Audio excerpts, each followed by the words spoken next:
नमस्कार साथियों, हम छंद में आज पढ़ेंगे कवित और गणाक्षरी छंदों के बारे में। तो सबसे पहले हम बात करेंगे कवित छंद क्या होता है। तो कवित अपने आप में कैसा छंद है, वर्णिक है या मात्रिक। तो ध्यान रखना, ये समवर्णिक छंद है।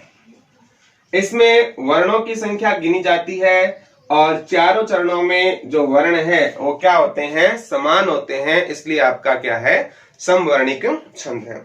अब हम छंदों को हम श्रेणी में बांटा था दो, एक साधारण और एक आपका दंडक। तो ये दंडक में आएगा या साधारण में आएगा। तो ध्यान रखना, ये कैसे में आएगा, आपका दंडक में। हमने कहा था जिसमें 26 वर्ण हो और 32 तक मात्राएं हो वो साधारण होते हैं। 26 वर्णों से अधिक और 32 मात्राओं से अधिक वाले किस में आते हैं, आपके दंडक में। तो ये दंडक है क्योंकि जो कवित है उसमें वर्ण कितने होते हैं, आपके 31 वर्ण होते हैं। तो ये समवर्णिक छंद है और किस में आता है, आपका दंडक में आता है। अब हम बात करते हैं इनके वर्गीकरण की।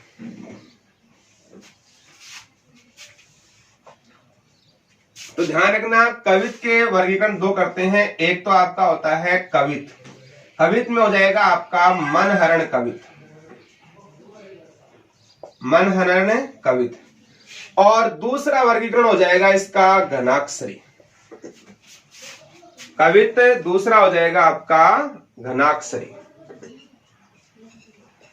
घनाक्षरी के फिर दो भेद करते हैं। एक तो होता है रूप घनाक्षरी और एक होता है देव घनाक्षरी।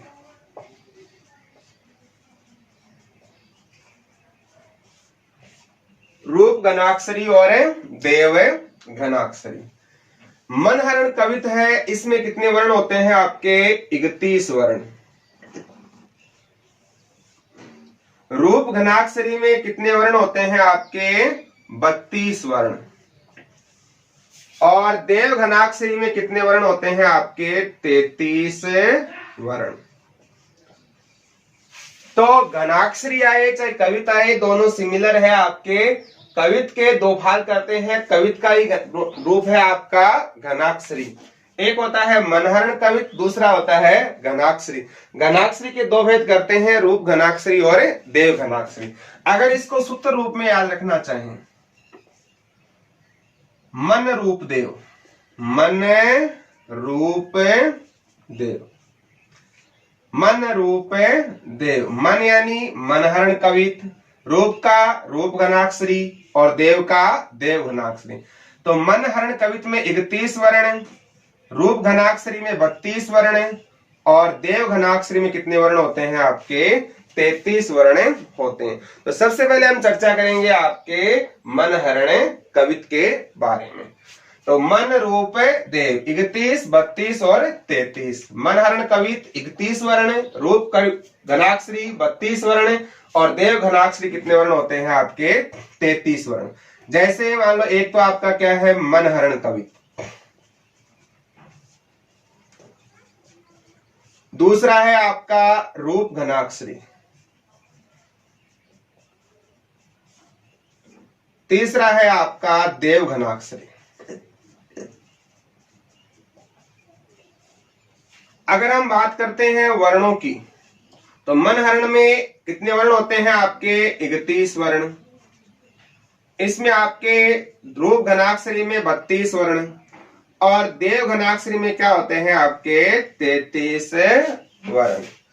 अगर हम प्रत्येक में बात करते हैं तो चरण होते हैं, उसमें बीच बीच में यति आती है। कितने पर यति आती है, देखो जो मनहरण कवित होता है उसमें यति आती है 8, 8, 8 और 7 पर।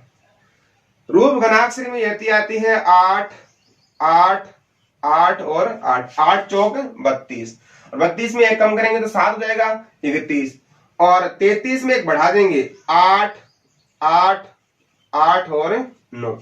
तो केवल आगे वाले में यति चेंज करना है, बाकी सिमिलर पद होंगे, आपको वर्ण गिनने हैं। लास्ट पद में अगर आपको 7 वर्ण है तब तो हो जाएगा मन हरण कवित। 8 वर्ण है रूप घनाक्षरी और 9 वर्ण होंगे तो कितने होंगे आपके देव घनाक्षरी।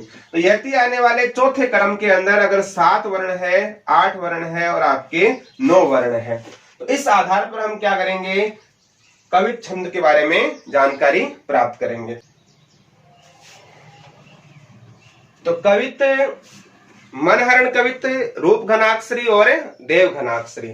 तो मनहरण कवित में कितने वर्ण होते हैं, 31 वर्ण, रूप घनाक्षरी में 32 वर्ण और देव घनाक्षरी में कितने वर्ण होते हैं आपके 33 वर्ण।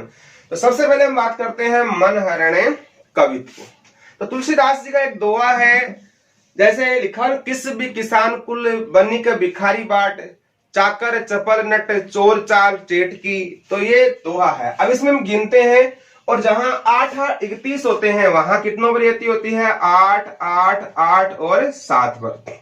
और 32 में 8 8 8 और 8 पर। 33 में 8 8 8 और 9 पर।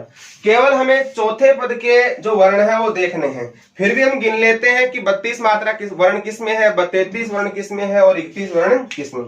जैसे मान लो पहला दोहा है किसारी, किसवी, कितने वर्ण है, 3 3 6 2 8। 8 पर क्या आ रही है आपकी यति आ रही है। तो यहाँ कितने वर्ण है आपके 8। आगे 3 3 6 2 8, कितनों पर यति है आपकी 8 पर। बोल रहे किस भी किसान कुल बनिक भिखारी भाट, चाकर चपल नट 3 3 6 2 8, यहां भी कितने पर यति है 8 पर। चोर चार चेटकी, आगे कितने वर्ण है 2 2 4 3 7। इसका मतलब चौथे चरण में कितनी वर्ण है आपके 7 और 7 वर्ण किस में आते हैं आपके मनहरण कवित। तो ये ऊपर वाला जो एग्जाम्पल है वो किसका है आपका मनहरण कवित का। और देखते हैं, पेट को पढ़त गुण गढ़त चढ़त गी, अटत गहन घन अहन अखेटी। कितने वर्ण है 2 3 4 6 2 8, 3 3 6 2 8, 3 3 6 2 8 और लास्ट में 3 4 7, या लास्ट में कितने वर्ण आ रहे हैं आपके 7। तो जहां 31 वर्ण हो और अंतिम पद में कितने वर्ण आए आपके 7, वो आपका क्या होता है मनहरण कवि। और ध्यान रखना इसके अंत में क्या नहीं होना चाहिए, गुरु और लघु नहीं होना चाहिए। अंत में क्या नहीं होना चाहिए, गुरु लघु नहीं होता है। ऑलमोस्ट वो चेटकी में क्या है लघु और क्या है गुरु, खेटकी में क्या है लघु और गुरु। तो अंत में क्या नहीं होना चाहिए, इनके गुरु और लघु नहीं होना चाहिए। अगला एग्जांपल, नगर से दूर कुछ गांव सी बस्ती है एक, हरे भरे खेतों के समीप अति अभिराम।